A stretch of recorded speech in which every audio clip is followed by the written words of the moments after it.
bienvenue à cette troisième table ronde des entretiens de l'orientation, cette fois-ci sur le thème « Faire carrière en tant que femme dans les métiers scientifiques ». Avec moi, 3 personnes et une à distance, 4 femmes pour débattre de ce thème. Bonjour à toutes. Bonjour. Bonjour. Bonjour. Amélie Roux, vous êtes Bonjour. chef économiste chez Saint-Gobain. Ophélia Duval, vous travaillez chez Vinci Construction. Vous êtes responsable de l'inclusion et de l'engagement. Sandrine Baudin, à ma droite, vous êtes inspectrice académique à l'Éducation nationale. Et Sophie Pochic, vous êtes à distance, vous êtes directrice de recherche au CNRS en sociologie, spécialiste du plafond de verre et membre de la chaire Femmes et Sciences de Dauphine PSL. Une table ronde féminine, donc, avec 2 profils issus du privé. Vous, Sandrine, du public, et vous, Sophie, qui allez nous permettre de prendre un pas de recul pour analyser les obstacles grâce aux études que vous avez menées sur le plafond de verre et les politiques d'égalité professionnelle. Merci à toutes d'être là. Moi, je suis Margot Boult, je suis journaliste aux Échos, chef adjointe du service idées et débats de la rédaction et ravie de modérer cette table ronde. N'oubliez pas, si vous nous regardez en direct, que vous pouvez poser toutes les questions que vous voulez aux panélistes. On les prendra à la fin de la table ronde dans une 50aine de minutes. Démarrons parce qu'on a beaucoup de choses à se dire et on n'a qu'une heure. Amélie, commençons par vous. Bonjour. Bonjour, vous êtes donc chef économiste chez Saint-Gobain depuis 8 ans. Vous n'êtes donc pas ingénieur vous-même, mais vous travaillez dans une entreprise d'ingénieurs. Et avant ça, vous avez travaillé dans la banque et ensuite dans une agence de notation. D'abord, pour les gens comme moi, je dois l'avouer, qui ne savent pas exactement ce que ça veut dire que d'être chef économiste chez Saint-Gobain, racontez-nous, que faites-vous dans votre métier ? Alors, ce que je fais dans mon métier, concrètement, je travaille à la direction de la stratégie du groupe.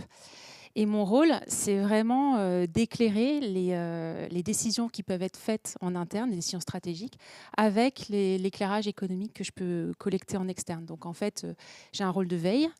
Je collecte, je problématise et j'essaye de donner des directions sur les événements économiques qui sont susceptibles de nous impacter. Donc, par exemple, Saint-Gobain, c'est une entreprise qui fabrique des matériaux de construction. On conçoit aussi toutes les solutions qui vont avec. Et en fait, la construction, c'est un secteur qui est très dépendant de la macroéconomie, du cycle de taux d'intérêt, etc. Donc, j'ai des points réguliers avec la direction générale pour évoquer ces sujets-là. Je peux être associée à des dossiers d'acquisition, par exemple, quand on a besoin d'un éclairage sur un pays dans lequel on veut faire une acquisition. Je fais des projections économiques pour les budgets, etc. Donc, c'est assez varié, mais c'est assez intéressant aussi. Et ça ne doit pas être simple en ce moment. Non, alors en ce moment, c'est assez... c'est sympa, on va dire ça comme ça. Donc avant ça, je l'ai dit, vous avez travaillé dans la banque, dans l'analyse de risque, la notation en agence. Tout ça, c'est des métiers à forte composante technique. Ça tombe bien, c'est notre sujet aujourd'hui. Racontez-moi, qu'est-ce qui vous a donné envie à vous de faire ce parcours et finalement donc d'atterrir chez Saint-Gobain à ce poste ? Alors en fait, je pense que sur le coup, j'avais pas une vision de carrière très définie au début, mais quand je regarde un peu ce qui s'est passé ces 20 dernières années, en fait, je pense que le point commun, le fil conducteur, ça a vraiment été de comprendre l'économie internationale. En fait, en tout cas, notre système économique. En banque, j'ai mieux compris comment on finançait les entreprises. En agence de notation, mon sujet, ça a plutôt été l'économie internationale, les pays en développement, les crises de change, etc. Et là, chez Saint-Gobain, ce qui est très intéressant, c'est que je regarde plus l'économie des pays développés, je fais de l'économie sectorielle, mais en même temps, je suis dans une multinationale à un moment où notre terrain de jeu international subit des petits bouleversements. Et donc, j'ai un poste d'observation qui est super pour voir comment une multinationale change, ou en tout cas s'adapte dans cet environnement-là. Donc, je regarde l'économie internationale sous un autre angle, celui des multinationales, des flux d'investissement directs, etc. Donc voilà, en tout cas, ce parcours-là, il montre que sur un sujet qui est très large, l'économie internationale, ce qui est super, c'est qu'on peut l'aborder sous plein d'angles différents et continuer à apprendre plein de choses. Est-ce que vous diriez, parce que c'est quand même notre sujet aujourd'hui, on est une table ronde entièrement féminine, est-ce que vous diriez que dans ce parcours assez technique, vous avez rencontré des obstacles d'un point de vue personnel, professionnel, parfois ça se mélange. Évidemment, je pense du coup en tant que femme, mais même plus généralement, est-ce que vous avez croisé des éléments de culture d'entreprise, par exemple, plutôt masculins, qui ont pu, sans que les gens qui le mettent en place s'en rendent peut-être compte, mais vous freiner dans le parcours que vous imaginiez ? Alors, c'est vrai que j'ai eu des cultures d'entreprise très différentes, mais je pense qu'à chaque fois, j'ai eu des sujets assez différents. En banque, surtout quand j'étais dans la fonction vraiment ce qu'on appelle le front office, qui consiste vraiment à être au plus près des entreprises pour les financer. Bon, c'est assez caricatural, hein, mais c'était vraiment une culture très masculine, pas vraiment d'intention, en tout cas à l'époque, de féminiser les équipes. Beaucoup de présentéisme, une petite dose de machisme qui va bien, une culture aussi de l'argent, du fric, etc. Bref, ça ne me convenait pas trop, donc je suis partie. Et honnêtement, il y avait très peu de femmes dans ces métiers-là. En agence de notation, c'était beaucoup plus équilibré, beaucoup plus inclusif. Mais par contre, ce qui était intéressant, c'est que je pense que j'ai connu 2 expériences qui sont vraiment typiques des parcours féminins. La première, c'est que mon entreprise m'a proposé une mobilité, enfin une promotion, sous condition de déménager à Londres. Et en fait, elle me l'a proposé, j'avais un bébé de 6 mois et mon mari n'était pas mobile. Et ça, franchement, depuis 20 ans, je le vois de façon répétée, c'est-à-dire que les femmes sont moins mobiles parce que les maris ne suivent pas. L'inverse, c'est beaucoup moins vrai. Et la deuxième expérience que j'ai eue, c'est qu'au fur et à mesure où je gagnais en seniorité, j'avais de plus en plus de déplacements, plus de visibilité interne, externe. J'ai eu mon 2e enfant et en fait, j'ai décidé que c'était plus compatible. Donc j'ai démissionné et j'ai quitté une boîte que j'aimais bien, j'aimais beaucoup le métier et j'en suis partie parce que j'arrivais plus bien à tout gérer. Et en fait, je trouve que c'est intéressant parce qu'au final, je ne peux pas reprocher grand-chose à cette agence de notation. Ils m'ont donné ma chance comme à n'importe quel homme. Simplement, en fait, ils n'ont pas mis les conditions qui me permettaient, en tant que jeune maman, de me sentir en confiance pour tout gérer, quoi. Donc voilà. Et chez Saint-Gobain, c'est encore différent. Une entreprise d'ingénieurs, donc masculine, mais avec une très forte volonté de féminiser, qui est portée vraiment par la direction générale. Donc, par exemple, ils veulent avoir 40% des cadres qui soient des femmes. Et du coup, ils essayent de féminiser.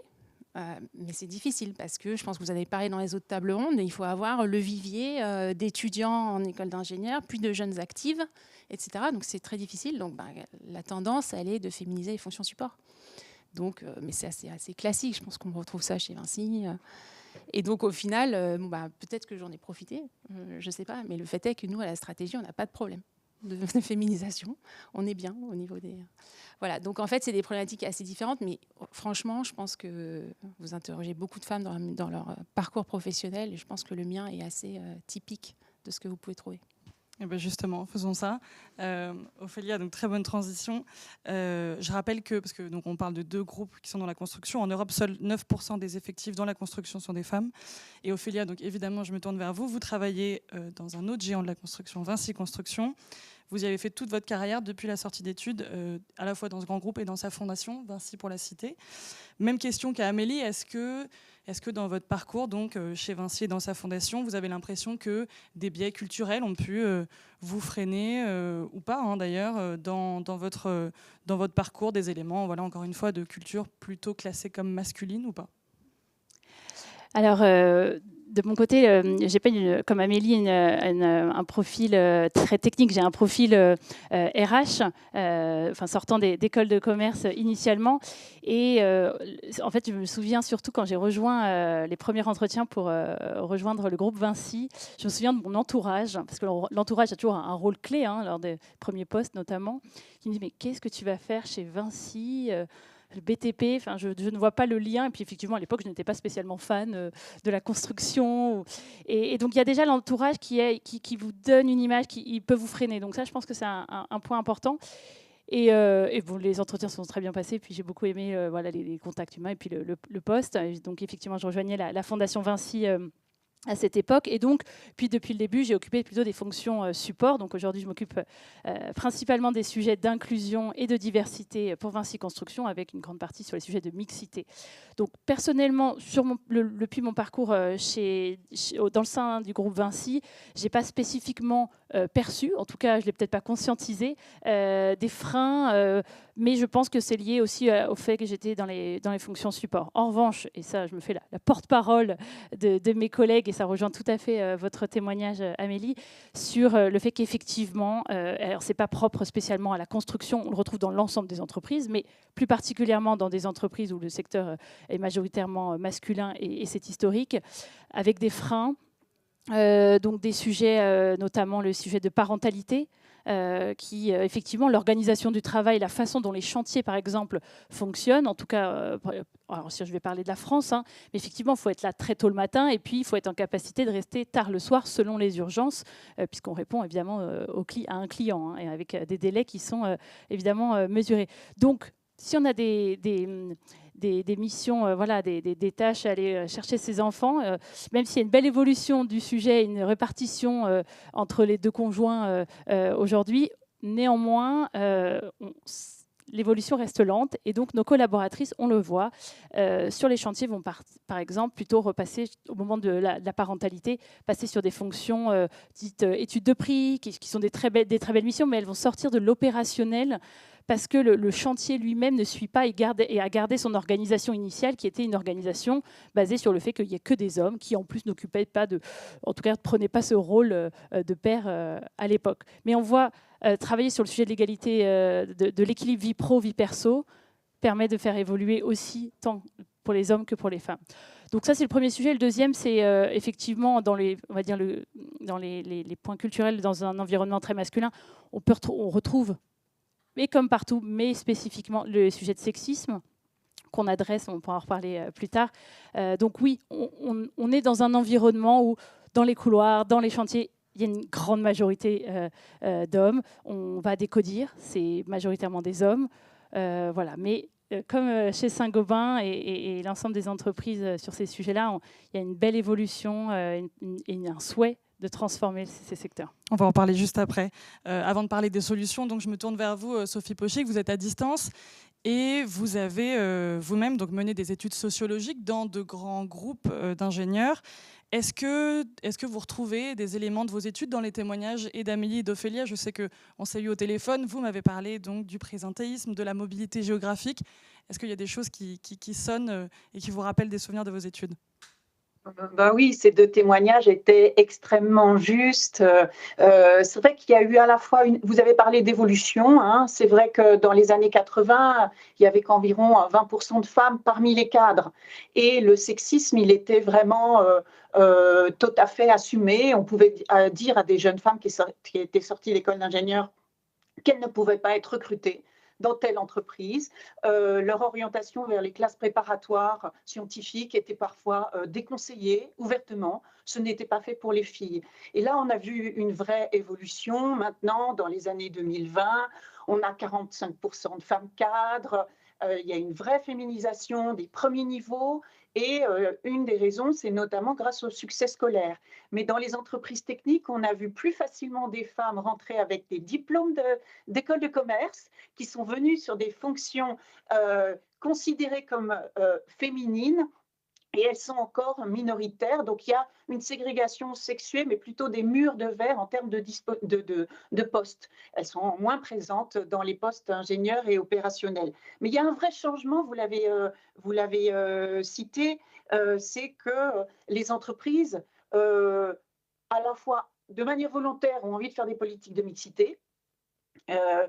Faire venir des jeunes femmes dans les métiers techniques, mixité notamment dans les postes d'encadrement. Et puis, il y a aussi des lois qui expliquent cette orientation, à la fois des accords négociés, où il y a des objectifs chiffrés au recrutement, et puis des lois sur la féminisation, d'abord des conseils d'administration et maintenant des comités de direction. Donc, on voit dans la plupart des grandes entreprises ce que vous avez signalé, des envies, une inspiration des directions à féminiser, mais ce n'est pas parce qu'il y a ces politiques affichées que les règles du jeu, du travail au quotidien ont changé. Vous l'avez signalé, par exemple, l'obligation de mobilité géographique, notamment dans les multinationales, pour accéder à certains postes, la règle du présentéisme qui est très forte. Et donc, avec des collègues, on a montré comment la fabrication des dirigeants demeurait marquée par des biais de genre. C'est-à-dire qu'on n'a pas modifié les règles du jeu, les rythmes de carrière, les normes attendues pour fabriquer un bon dirigeant. Puisque là, on est au niveau de la sélection au cours de la carrière. Et puis, vous avez évoqué aussi la question du sexisme et même, je dirais, le continuum jusqu'à violence sexuelle. Pendant longtemps, on a considéré qu'il y avait un enjeu carrière. Et puis, les VSS, c'était autre chose. Et maintenant, on voit bien comment le sexisme peut aussi faire fuir des jeunes femmes que l'on perd de certains secteurs. Et ça a donc un effet sur les carrières. Mais je m'arrête là puisque je suis à distance, ce n'est pas simple pour vous de gérer ma participation. C'est très intéressant, merci Sophie. On va justement continuer de parler quand même un peu aussi des bonnes nouvelles. Ophélia, vous avez commencé à en parler, mais on va parler un petit peu des solutions. Vous, donc, vous travaillez sur l'inclusion et l'engagement chez Vinci Construction, donc vous connaissez particulièrement bien le sujet. Racontez-nous, alors commençons par le sujet de l'embauche, que fait Vinci Construction pour embaucher des jeunes femmes ou des femmes en général? Oui, alors chez Vinci Construction, effectivement, le sujet, donc, c'est comment on féminise davantage nos effectifs, en tout cas comment on crée davantage de mixité. J'aime davantage le terme de mixité que de féminiser, donc je me corrige moi-même. Alors, effectivement, tu en parlais, Amélie, tout à l'heure, sur le vivier. Donc, on va recruter en majorité. Donc, les profils classiques sont des profils sortant des écoles d'ingénieurs en France. Et en fait, la moyenne, en moyenne, on retrouve 28 jusqu'à 30% de jeunes filles, de jeunes étudiantes dans les écoles d'ingénieurs. Et en fait, ça n'a pas bougé. Ça stagne depuis 10 ans. Malgré les différentes lois, malgré les volontés des entreprises, il y a un vrai sujet. Alors en plus, l'option maths, je pense que d'autres tables rondes ont dû en discuter aujourd'hui, mais n'a pas aidé sur ce sujet. Mais plus largement, voilà, il y a une stagnation du nombre de jeunes filles dans les écoles d'ingénieurs. Néanmoins, on va parler solutions parce qu'on a à cœur de travailler plutôt sur cette partie-là. Donc chez Vinci Construction et le groupe Vinci plus largement est partenaire d'une association qui s'appelle l'association Elle Bouge. C'est une grande association très reconnue qui vise à sensibiliser les jeunes filles aux filières techniques, scientifiques et d'ingénieurs à travers l'engagement des marraines. Ce qu'on appelle les marraines, ce sont donc des collaboratrices des différentes entreprises qui sont dans les secteurs industriels. Donc chez Vinci Construction, on compte 550 marraines et relais qui sont engagés. Donc, qu'est-ce qu'elles font, ces marraines? Elles vont intervenir à différents moments de l'année au sein des établissements scolaires. Donc, il y a un partenariat avec l'Éducation nationale et ça, c'est vraiment un super pont qui permet aux collaboratrices d'intervenir dans les classes. Elles ne sont pas là pour faire la promotion de leur entreprise, elles sont là pour faire la promotion des filières ingénieurs, techniques et scientifiques. Elles viennent parler d'elles, elles viennent parler de leur parcours, des doutes qu'elles ont eus aussi à l'âge de 13-15 ans, des choix qu'elles ont faits, peut-être des freins qu'elles ont rencontrés, comment elles ont levé ces barrières. Donc c'est vraiment des témoignages qui sont très puissants. C'est là on parle de rôle modèle pour aider les jeunes filles à se projeter. Et puis, ce que j'aime beaucoup aussi dans cette association, c'est qu'on peut accueillir les jeunes filles sur nos chantiers, sur nos sites, dans nos entreprises aussi, au niveau des bureaux. Donc, tout au long de l'année, il y a de nombreuses visites. Là, je vais citer récemment la visite, en plus d'un pont très féminin, le pont Anne de Bretagne à Nantes. On a accueilli plus d'une trentaine de collégiennes pour découvrir ce que c'est que le chantier de transformation de ce fameux pont et rencontrer des femmes sur nos chantiers. Je me rappelle d'une jeune fille, alors elle avait 12 ans, donc elle était quand même très jeune, qui disait « mais c'est la première fois que je vois des femmes sur un chantier ». Donc on a encore du boulot. Voilà pour et pour terminer avec le partenariat avec Elle Bouge, on poursuit depuis l'année dernière, donc c'est tout nouveau. On accueille des jeunes filles au stage de seconde, parce que le stage de seconde est maintenant obligatoire, il dure 2 semaines, et c'est une très bonne chose. Ce qui permet, on a le groupe Vinci avec l'EPF, l'École Polytechnique Féminine, et l'association Elle Bouge et Vinci, ensemble d'accueillir des jeunes filles en classe de seconde pour faire leur stage. Elles vont faire 1 semaine sur un campus d'une école d'ingénieurs en France pour découvrir la vie d'une étudiante, découvrir comment ça se passe. Et la 2e semaine de leur stage de seconde se passe dans les entreprises du groupe Vinci. Et aujourd'hui, en 2026, il y a d'autres entreprises, et ça, je suis ravie, qui rejoignent ce dispositif. Ok, donc ça, c'est pour l'incitation à l'embauche. Ça se fait évidemment en amont, mais donc les tables rondes précédentes de la journée en ont certainement parlé. Et ensuite, Ophélia, une fois qu'elles sont recrutées dans l'entreprise, on l'a dit, il y a des parcours de vie chez une femme qui font que ça crée des obstacles, ça crée des freins. Comment est-ce que Vinci Construction fait pour les faire rester, ces femmes ? Oui, alors effectivement, le travail de long terme que je citais avant, qui porte ses fruits, mais dans un certain temps. On le voit aujourd'hui qu'on a un taux de recrutement pour Vinci Construction, donc de jeunes cadres, parce que principalement on accueille des jeunes et on les fait grandir, comme j'en suis un des exemples. On a 34% de femmes cadres recrutées en 2025, donc voilà, comparé à d'autres secteurs, hein, il faut prendre en comparaison, mais c'est un taux relativement intéressant. Mais effectivement, tout l'enjeu ensuite, c'est de les garder. En RH, on parle de fidélisation. Comment on fidélise nos collaboratrices, sachant qu'il y a ces différents parcours de vie qui sont tout à fait normaux. Alors sur ces points-là, donc on en a parlé tout à l'heure, il y a l'organisation des chantiers, et là on voit une transformation, mais qui est aussi du fait la transformation aussi pour les pères. Il y a effectivement ces changements dans les formats de famille, des modifications aujourd'hui, et donc c'est les gardes alternées, etc. transforment tout ça en fait. Donc il y a une évolution qu'on perçoit encore. On n'a pas d'études sur le sujet à mon sens, mais donc concrètement, on va accompagner la parentalité. En soutenant notamment le congé de paternité. C'est-à-dire que si on fixe tous nos sujets sur les femmes, je ne pense pas, aujourd'hui, ça a été ce qui a été fait pendant les 15 dernières années. Aujourd'hui, c'est travailler ce sujet d'équilibre vie pro, vie perso pour tous. On est tous, c'est du gagnant-gagnant. Donc, encourager les hommes à prendre leur congé de paternité. Encourager évidemment, les femmes, elles le prennent, mais c'est tout le sujet des hommes qui le prennent. Ensuite, on propose des coachings lors d'un retour de congé, que ce soit paternité, maternité, en tout cas d'un congé parental d'une certaine durée. Et puis, on va mettre en place, alors là, on travaille le sujet du sexisme avec beaucoup de sensibilisation, beaucoup d'ateliers. C'est vraiment quelque chose de très fort depuis 3 ans qu'on a renforcé pour créer un environnement de travail inclusif. Et ça, c'est pour cet environnement. Ensuite, pour les accompagner, on parlait de Sophie Vauchy, qui est spécialiste du plafond de verre, donc je la laisserai rebondir tout à l'heure, mais en tout cas, pour travailler ce sujet, en tout cas apporter notre contribution, on a mis en place le programme de mentorat qui vise à accompagner les collaboratrices qui le souhaitent. Attention, toute femme ne souhaite pas et a besoin, je mets vraiment des guillemets là-dessus, en tout cas qui aurait envie d'être accompagnée dans sa carrière, parce qu'on est dans un environnement masculin, parce que c'est pas évident, parce qu'il y a des codes masculins, etc. Donc l'idée n'est pas qu'elles appliquent ces codes masculins, mais qu'elles puissent se faire leur place, puissent avoir leur voix autour de la table. Et donc le mentorat, accompagné de collaborateurs et collaboratrices, dure 1 an. Et on est assez fiers de ce dispositif qui nous a déjà prouvé de nombreux résultats en termes de confiance en soi, en termes de projection de carrière, de capacité à prendre un poste à plus haute responsabilité. Voilà. Donc ça, c'est ce qu'on peut faire à l'échelle de l'entreprise. Il y a évidemment tout un éventail d'actions possibles.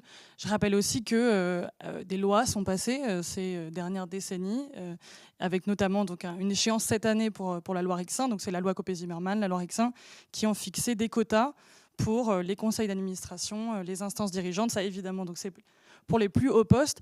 Je terminerai cette première moitié de la table ronde en m'adressant à vous, Amélie, avant de passer à vous, Sandrine, pour parler de la haute fonction publique. Amélie, on a parlé parentalité, on a parlé des études d'ingénieurs avec les jeunes femmes. Il y a aussi un autre moment dans la vie de n'importe quel salarié, mais en fait, ça concerne majoritairement les femmes, qui peut créer un frein, un obstacle dans une carrière. C'est quand on devient aidant. On en avait parlé ensemble. En l'occurrence, ça concerne en France 1 ou une salariée sur 5, donc c'est beaucoup de monde. Et pourtant, c'est pas forcément dans le scope RSE des entreprises encore. Qu'est-ce que vous voulez nous dire à ce sujet ? Oui, en fait, c'est un sujet qui me tient à cœur parce que j'ai été moi-même dans ce rôle-là pendant 2 ans. Et en fait, forcément, je ne m'y intéressais pas trop avant. Et en fait, je me suis rendu compte de plusieurs choses. Effectivement, ça tombe beaucoup sur les femmes. Et en fait, moi, dans mon expérience, en tout cas, j'en ai retiré 2 choses. La première, c'est qu'en fait, encore une fois, j'ai privilégié ma famille à ma carrière pendant un certain temps et je suis très contente de cette décision, ce n'est pas le sujet. Mais simplement, je pense que c'est quelque chose d'assez classique, à nouveau, d'assez typique. Et en fait, si on se dit qu'il y a de plus en plus d'aidants parce que la population vieillit, parce que les maladies chroniques augmentent, etc., que ces aidants sont surtout des femmes, en fait, on peut avoir un système de ralentissement de la progression des carrières des femmes lié à ça. Moi, en tout cas, ça a été mon cas. J'ai tout gelé ma mobilité pendant ce moment-là en me disant, en intelligence avec ma hiérarchie, en disant, c'est pas le bon moment. Voilà, donc ça, c'est le premier sujet, c'est qu'en fait, on peut avoir, alors ce serait intéressant d'avoir un retour de sociologue sur le sujet, mais on peut avoir des ralentissements des progressions de carrière. Et le deuxième sujet dont je me suis rendu compte, c'est qu'effectivement, les entreprises ont peu de politiques d'accompagnement des aidants et des aidantes. Alors, ça s'explique, on a des besoins très différents en tant qu'aidant.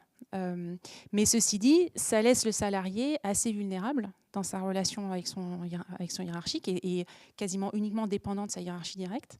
À un moment où on est vulnérable, où, soyons clairs, notre implication au travail est quand même un peu mise à mal, on a des problèmes à la maison, etc. Et en fait, alors moi, ça s'est très bien passé, j'ai eu beaucoup de flexibilité, etc. Mais en fait, quand ça se passe mal, je me dis, quand on est dans un environnement de management plus conflictuel, plus tendu, voilà. Donc, je pense que ça peut poser problème pour un certain nombre d'aidants, et encore une fois, qui sont souvent des aidantes. Donc, je pense que c'est un des sujets, probablement, auxquels les entreprises vont devoir s'atteler dans les prochaines années. Avec, encore une fois, pas forcément des politiques qui s'appliqueront à tous, de façon uniforme, mais voilà, il va falloir trouver un juste milieu pour des sujets qui, je pense, vont gagner en importance dans les prochaines années. Ouais, c'est le message d'aujourd'hui, c'est qu'il y a encore du chemin, même s'il y a des encore du boulot, améliorations, ce qu'on disait avec Ophélia. Je me tourne vers vous, Sandrine, parce qu'après avoir parlé donc, de plusieurs témoignages dans le privé, on peut parler avec vous de la haute fonction publique. Sandrine Baudin, vous êtes directrice académique des services de l'éducation nationale du Maine-et-Loire. Vous avez commencé votre carrière dans les mathématiques, comme enseignante, notamment en classe prépa, avant d'occuper donc des responsabilités dans 6 académies différentes. On l'a dit, 2 tables rondes ont déjà été consacrées aujourd'hui au sujet de la formation initiale et du secondaire. En fait, vous êtes plutôt ici avec nous pour cette table ronde en tant que femme de sciences d'abord, et puis pour nous parler de votre parcours comme femme, pour nous parler aussi donc, du fonctionnement de la haute fonction publique, que vous connaissez bien. Première question d'abord, assez simple, mais qu'est-ce qui vous parle dans ce qu'on dit depuis le début ? Est-ce qu'il y a des ponts qu'on peut faire entre les témoignages qu'on vient d'entendre du privé et votre carrière ? Est-ce qu'il y a des choses sur lesquelles vous souhaitez rebondir ? Merci beaucoup. Le premier point, peut-être, c'est de voir que l'éducation a été citée comme un levier important pour la suite. Et effectivement, on y travaille tous. Quand j'étais étudiante en classe préparatoire, on était en classe préparatoire scientifique, on était à peu près 20% de filles. 10 ans, 12 ans plus tard, quand j'étais enseignante en classe préparatoire scientifique, on était encore, mes étudiantes étaient encore 20 à 25% seulement. Donc, on voit qu'il y a du chemin. Et ça, c'était il y a quelques années. Très clairement, puisqu'il y a des enseignants et des enseignantes qui nous écoutent, un rôle clé de ces enseignants, à la fois dans les pratiques de classe et puis à la fois pour faire venir des rôles modèles, comme ça a pu être évoqué. Donc ça, c'est vraiment extrêmement précieux. Donc cette première partie de carrière, comme professeur de mathématiques et d'informatique. Et puis j'ai eu envie de bouger, prendre des fonctions d'encadrement.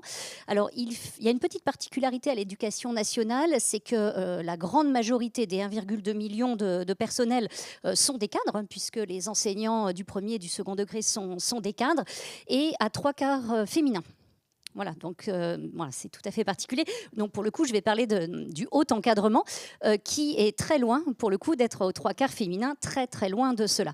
Quand j'ai décidé de donner une inflexion à ma carrière et de m'intéresser à la fonction de directrice académique, il n'y avait que 30% de femmes qui occupaient ces fonctions-là en France. Directrice académique, ou directeur académique, c'est 1 par département. Donc il y en a une centaine en France, donc c'était 30%.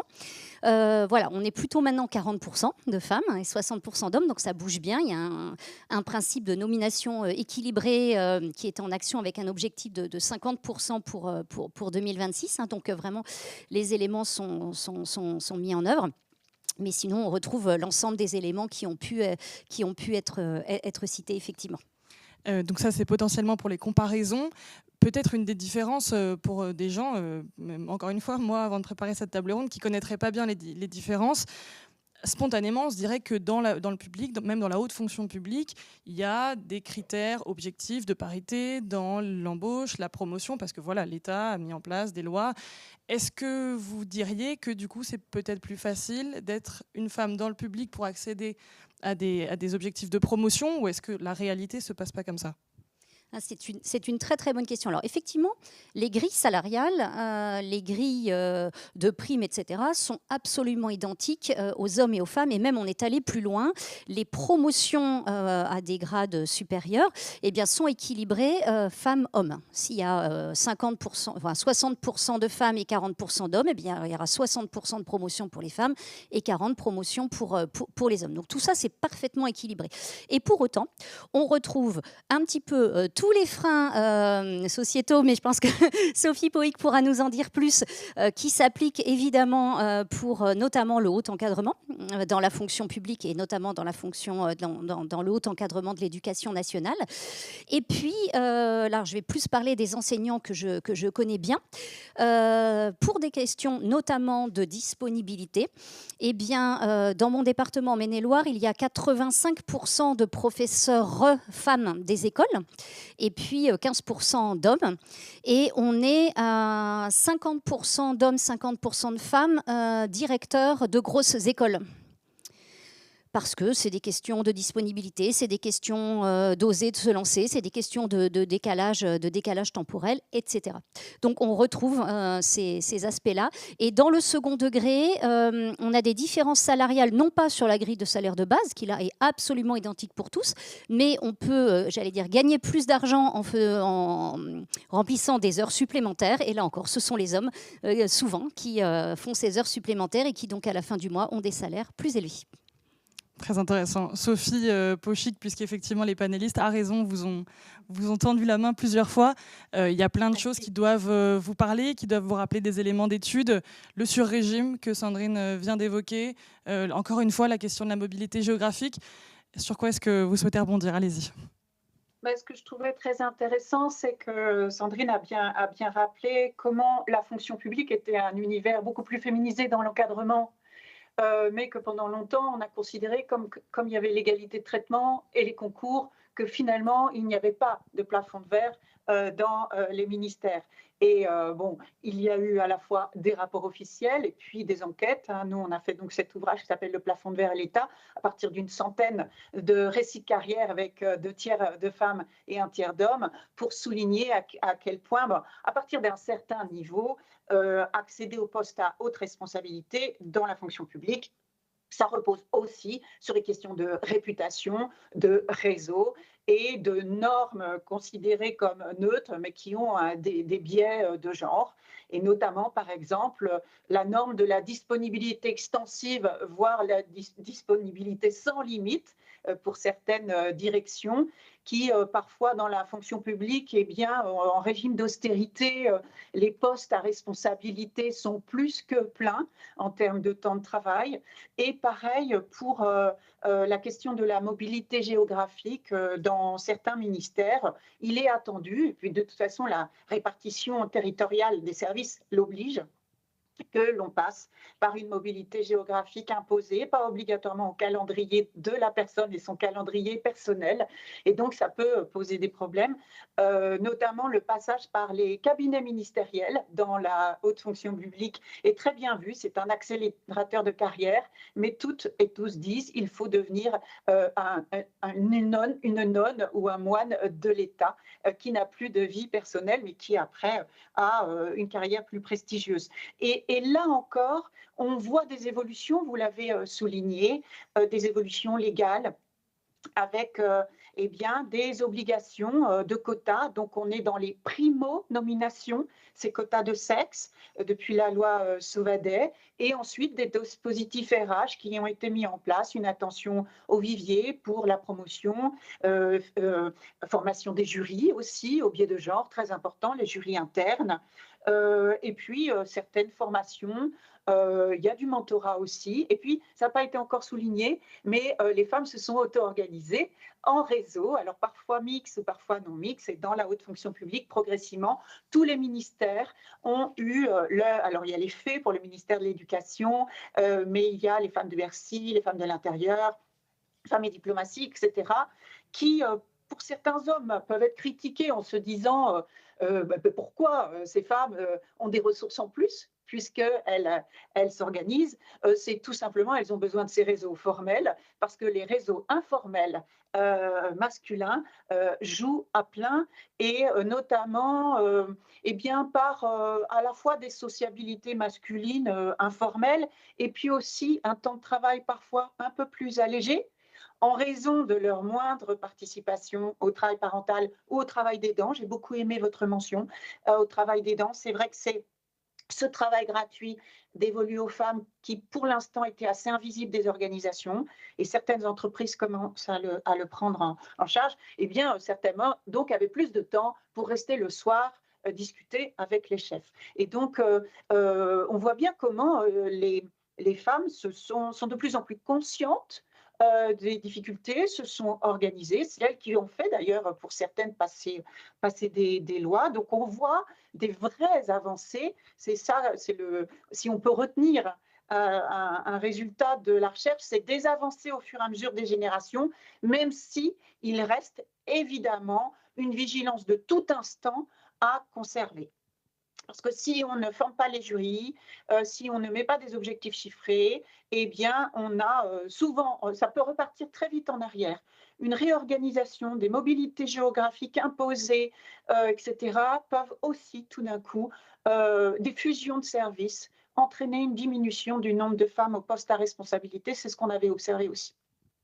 Merci Sophie. Sandrine, vous vouliez rebondir, je crois. J'ajoute une question à laquelle j'ai pensé, qui est que vous avez beaucoup parlé de comment ça fonctionne en général, des enseignants que vous connaissez. Mais je crois que vous-même, dans votre propre parcours, si vous pouvez nous apporter un témoignage, il y a eu une question de mobilité géographique, parce que l'éducation nationale a cette spécificité d'être un ministère très peu parisien par rapport à plein d'autres. Donc je vous laisse rebondir sur ce que vous vouliez dire, sur ce que vient de dire Sophie, et peut-être ajouter un élément là-dessus, comment ça s'est passé, peut-être de façon familiale même.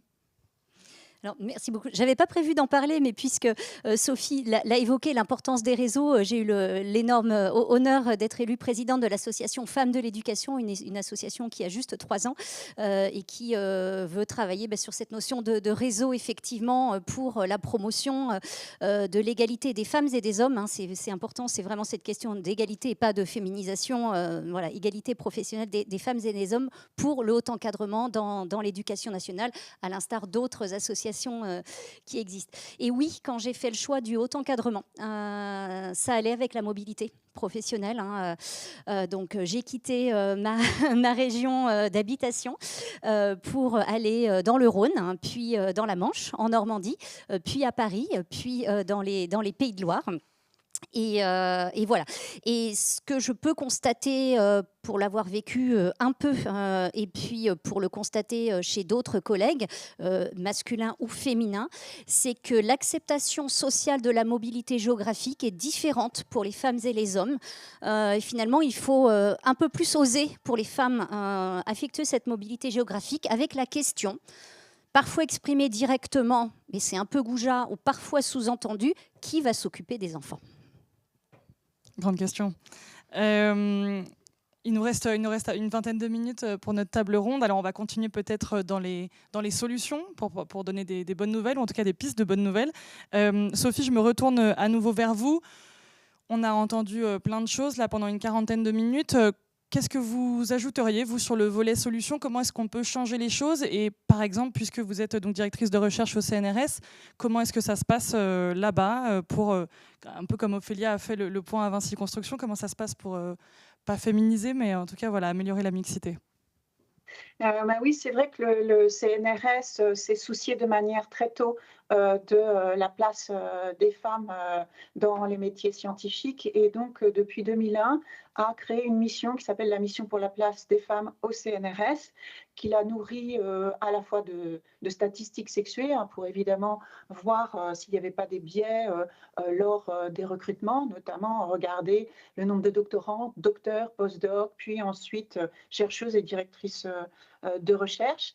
Et ça a été nourri de recherches réalisées aussi en son sein sur les carrières des femmes dans les sciences dures. Et ensuite, il y a eu un ensemble d'actions. Donc là, on vient de fêter les 25 ans de la mission pour la place des femmes au CNRS. C'est visionnable sur YouTube, je crois d'ailleurs. Et ça permettait de voir l'ampleur des actions qui ont été menées. Et donc, par exemple, c'est une formation systématique des membres des jurys de concours au biais de genre, des rapports de jury qui intègrent des statistiques, notamment sur le nombre de candidates et le nombre de lauréates, pour toujours être vigilant.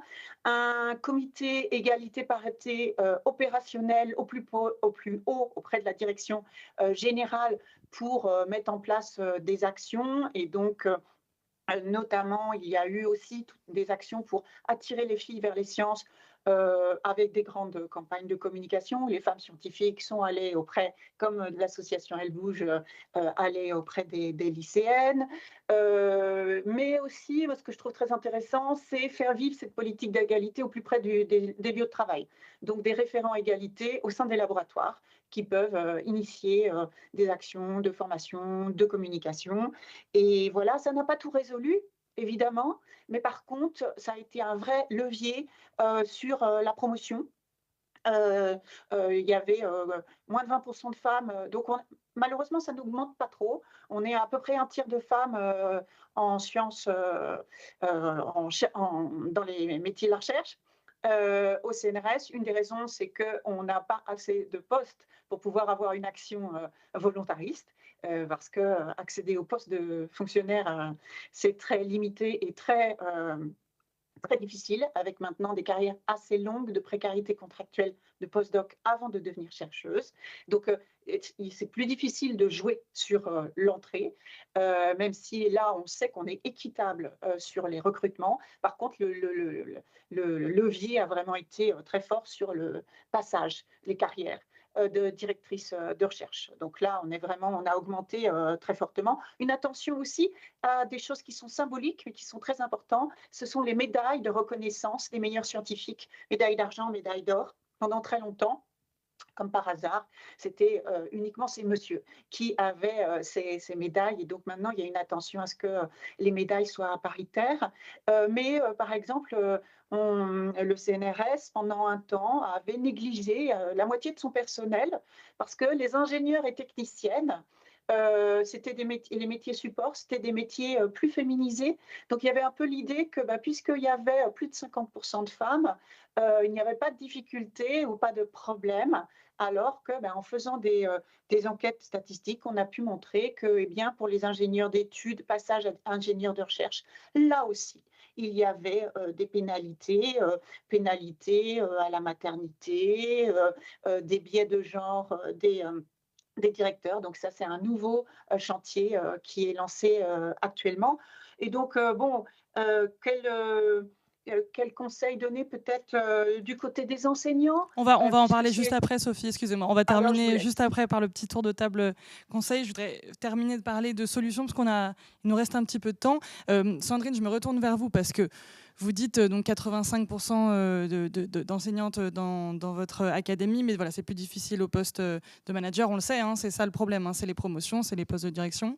Mais donc, c'est quoi, si on avait la solution, on la donnerait aujourd'hui, ce serait fantastique, mais on l'a pas. Mais quelles sont des pistes de solutions selon vous? Qu'est-ce que vous voudriez jeter comme bouteille à la mer aujourd'hui pour essayer d'améliorer un peu les choses? Est-ce que ça se joue je me doute que l'éducation, ça a une part très importante dans peut-être les solutions que vous allez proposer, mais comment est-ce qu'on fait bouger les biais, les promotions? Est-ce qu'on peut parler de quotas? Je ne sais pas. De quoi vous avez envie de parler?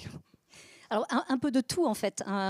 S'il y avait une solution miracle, comme vous le dites, voilà, on peut imaginer qu'elle aurait déjà été employée. Donc, évidemment, je crois profondément à l'éducation. Dans le plan filles et mathématiques, qui a peut-être été évoqué par les intervenants précédents, puisqu'il y avait Madame Sœur et Monsieur Sidopou qui étaient là, on s'intéresse à la maternelle. Dans les écoles, les cours de récréation se transforment petit à petit pour devenir non-genrés, voilà, pour avoir des interactions différentes selon les enfants. Donc on s'intéresse à la place effectivement des sciences pour les filles, mais j'aime aussi à dire qu'il est important d'attirer les garçons vers tous les métiers du soin, du care, etc. Bref, finalement, que chacun des enfants, des élèves, ait une véritable liberté d'orientation, sans frein stéréotypé, et ça me paraît important. Et quand on sera là, ce sera le plus grand bonheur. Et puis après, pour les carrières des uns et des autres, et bien là encore, je pense que ce sont des actions collectives, des chefs d'établissement, des inspecteurs pour les professeurs du second degré, du premier degré, pardon, qui impulsent, qui poussent, qui repèrent, qui incitent à aller plus loin. Et aller plus loin et rapidement pour les femmes, parce qu'il y a un petit décalage temporel pour des raisons, voilà, sans doute d'occupation familiale. Les femmes qui s'engagent dans des carrières d'encadrement puis de haut encadrement le font un tout petit peu plus tard que les hommes en moyenne, et au bout du bout, en fin de carrière, eh bien, ça fait un poste de moins ou 2 postes de moins en fin de carrière. Et ça joue aussi. Donc, à nous tous, managers, de veiller à cela également. Amélie, même question. Comment est-ce que vous voulez, alors pas encore la conclusion, mais en tout cas, voilà, qu'est-ce que vous voulez apporter comme piste de solution? Je peux prendre les exemples que je vois autour de moi. Donc nous, il y a des objectifs de féminisation des cadres, enfin ou de mixité des cadres, mais il y en a aussi sur les hauts cadres. Donc ça aide. Et la deuxième chose que j'ai vue dans la fonction finance à laquelle j'appartiens au sein de Saint-Gobain, pour la première fois, lors d'un grand séminaire financier, notre directrice financière a extériorisé les différences d'effectifs femmes-hommes par classe de hiérarchie. Donc en fait, ce travail de transparence qui a été mentionné, je crois, par Sophie, il est super important, parce que c'est la base en fait. Et surtout quand vous parlez des financiers, vous leur donnez les chiffres, ça leur parle. Et donc en fait, ça a été flagrant, ça a été diffusé à plusieurs milliers de personnes dans la fonction finance. Voilà la réalité. Sur les premiers niveaux, il n'y a pas de souci. De hiérarchie, on a une bonne égalité, puis quand on monte, on l'a pas. Donc en fait, quand on publie les chiffres, enfin en interne, mais quand on les rend transparents et opposables, quelque part, on commence à fonder la possibilité d'action.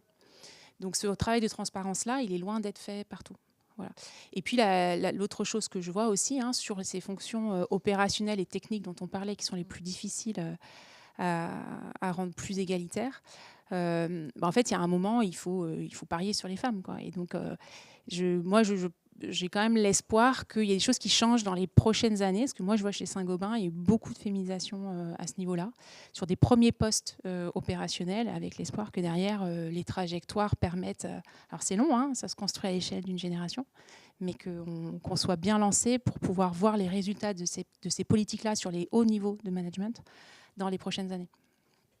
Ophélia, on a déjà parlé un peu solution, en tout cas à ce que Vinci Construction met en place tout à l'heure, mais est-ce qu'il y a des nouvelles choses que vous voulez ajouter par rapport à ce dont on a discuté ?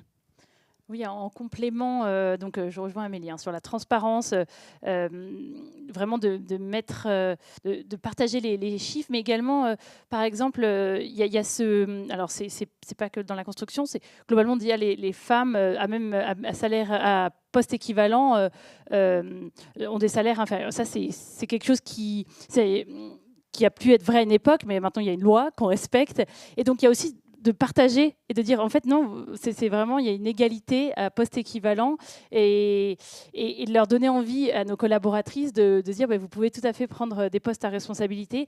Pour ça, on a initié des leadership cafés. On parlait de dirigeants, et voilà, c'est quoi un bon leader, c'est quoi, et justement de les outiller en fait à saisir, de travailler des questions. Donc on organise ces leadership cafés, elles sont plus de 200 à participer, c'est tous les trimestres.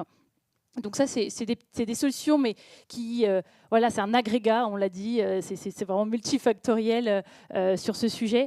Mais il faut continuer en parallèle à sensibiliser les hommes et les femmes, et en particulier les hommes, à ces sujets-là, parce que en tout cas, je vais parler pour Vinci Construction, j'ai le sentiment que, bon, ils entendent, ils connaissent les objectifs, on a ces objectifs effectivement au niveau des cadres de direction, etc., mais pas forcément de comprendre le pourquoi, mais pourquoi tous ces objectifs, si elle est compétente aussi bien que moi, elle devrait y arriver.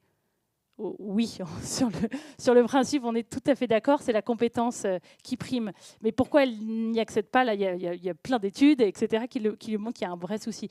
Donc, c'est de sensibiliser, d'expliquer. Moi, je parlais à des collègues masculins récemment, la notion vraiment de plafond de verre n'est pas comprise. Et c'en est une, le plancher collant, etc. Ces notions, la confiance, le fait d'oser, ce que vous avez entendu, Sandrine, je trouve que le terme de oser est très fort. Et les collaborateurs se disent, mais si je prends un poste de direction, je ne vais pas pouvoir tenir mon rôle de mère, je ne vais pas... et puis comment je vais faire? Et avec cette... on retrouve la question du syndrome de l'imposteur, etc. Mais il faut qu'on les encourage, qu'on leur dise que c'est tout à fait possible. Et il faut aussi, nous, Vinci Construction et toutes les entreprises, qu'elles se remettent en cause en créant aussi les conditions qui permettent, et là on en prend aussi toute notre responsabilité, voilà, donc beaucoup à faire encore, mais un terreau qui est de plus en plus fertile avec l'ensemble, les pouvoirs publics, avec les lois qui sont un soutien essentiel, l'éducation nationale, les professeurs que j'encourage à s'enlever des biais qu'on a tous, mais aussi en tant que professeur, à voilà, encourager les petites filles, jeunes filles et étudiantes à se tourner vers ces carrières et à croire en elles. Merci Ophélia. Je rajoute, c'est une remarque un peu personnelle, mais la période me fait aussi penser que peut-être qu'il faut sensibiliser les femmes qui ne savent pas forcément et les hommes, donc au fait qu'effectivement il y a toujours des questions de plafond de verre, etc. Et que c'est fragile aussi ces avancées. Sophie, vous le disiez tout à l'heure, tout le monde a clairement en tête le backlash qui se passe sur tous les sujets RSE et aussi les sujets d'avancée, de féminisation, de mixité en entreprise et partout. Et donc, se rappeler que, comme vous le disiez, Sophie, c'est fragile et qu'il faut continuer d'avancer. Avant de clore cette table ronde et de vous poser une question que je vous ai posée quand on a préparé cet échange sur la question du conseil que vous donneriez. Je rappelle aux gens qui nous regardent en direct qu'ils peuvent poser des questions s'ils le souhaitent aux panélistes et que je les prendrai dans quelques minutes avec grand plaisir. Je vous ai toutes demandé, si vous le pouviez, de préparer pour clore cet échange un conseil, soit que vous donneriez aux professeurs qui nous regardent, aux enseignants qui nous regardent, soit aux femmes, quelle que soit l'étape dans leur carrière, scientifique ou non, mais c'est le sujet qui nous concerne aujourd'hui, quelle que soit l'étape où elles en sont, soit des jeunes femmes en tout début de carrière qui n'osent pas se lancer dans telle ou telle entreprise, dans tel ou tel corps de métier, soit une femme qui vient d'avoir un enfant, soit une femme qui est plutôt en fin de carrière, dont on n'a pas beaucoup parlé pendant cet échange, mais qui ne sait pas exactement si elle est en train de se faire placardiser ou non, qui justement a vu ses enfants grandir, a plus de temps maintenant, a l'impression qu'elle a l'énergie pour se lancer, mais est-ce qu'il est trop tard ?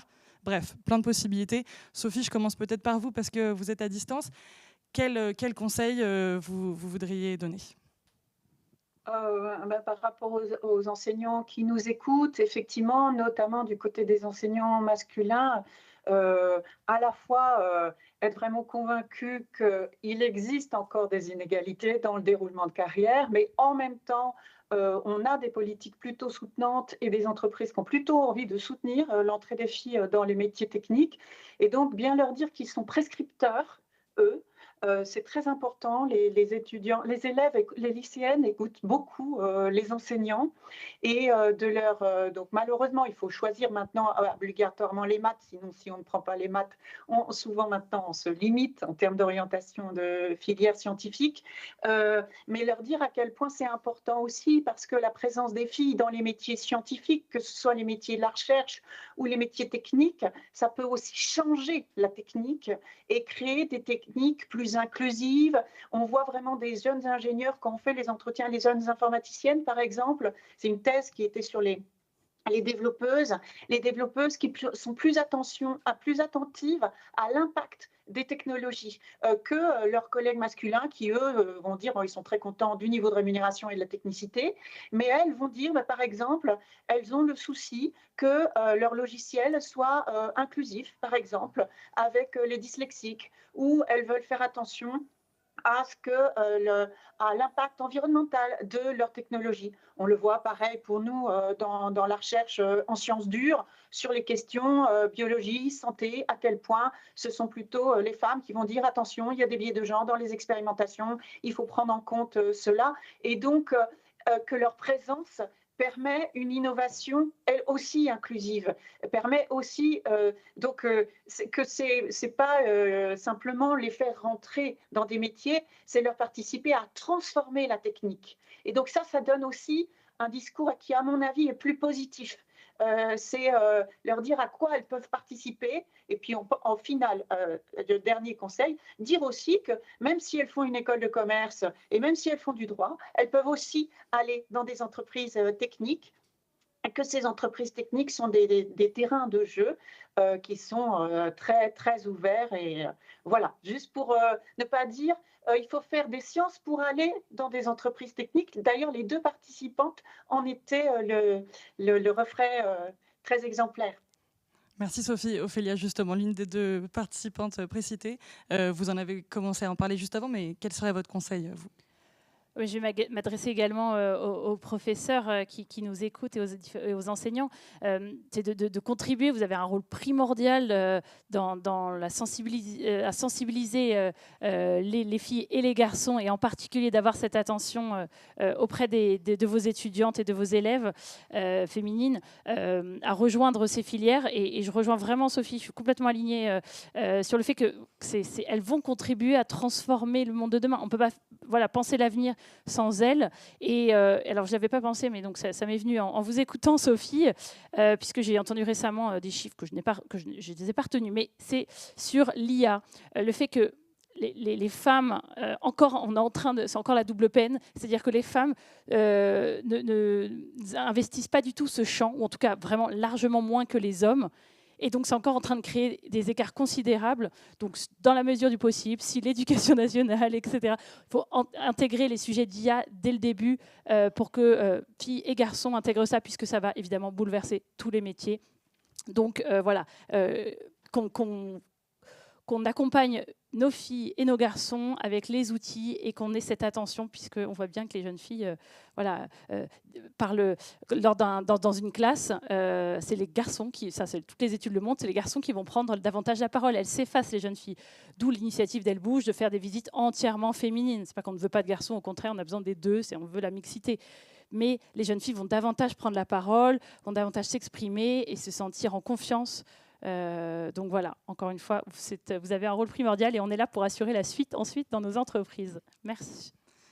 Amélie, votre conseil? Alors, je ne sais pas si c'est un conseil, mais c'est vrai, vous l'avez mentionné, on n'a pas beaucoup parlé des femmes qui sont plutôt en fin de carrière. J'ai eu récemment quelques échanges avec des femmes de plus de 55 ans qui justement sont dans cette phase de leur vie où les enfants sont partis. Elles pourraient investir davantage leur carrière professionnelle, oui, mais la pente de promotion, elle se prend entre 30 et 35 ans, 30 et 40 ans. Elle ne se prend pas à 55. Sauf qu'aujourd'hui, à 55, avec les réformes des retraites, il nous reste encore 10 ans à travailler. Donc voilà, et dans certains cas, il y a des femmes qui m'ont dit « mais moi j'ai 55 ans et maintenant je suis en rôle de tutrice, on me demande d'être la tutrice des petits jeunes pour les faire monter eux ». Donc je pense qu'il y a pas mal de frustration là, et en fait on a un vivier de femmes qui certes sont un peu plus âgées, plus en fin de carrière, mais je pense que les entreprises peuvent aussi valoriser. Mais ça nécessite effectivement, je crois que vous l'avez mentionné, ça nécessite de revoir aussi les moments de carrière auxquels on prend la pente des promotions en fait, et se dire en fait on peut peut-être prendre des postes plus importants à un âge un peu plus avancé que ce qu'on pensait avant. Sandrine, je vous laisse conclure le tour de table des conseils.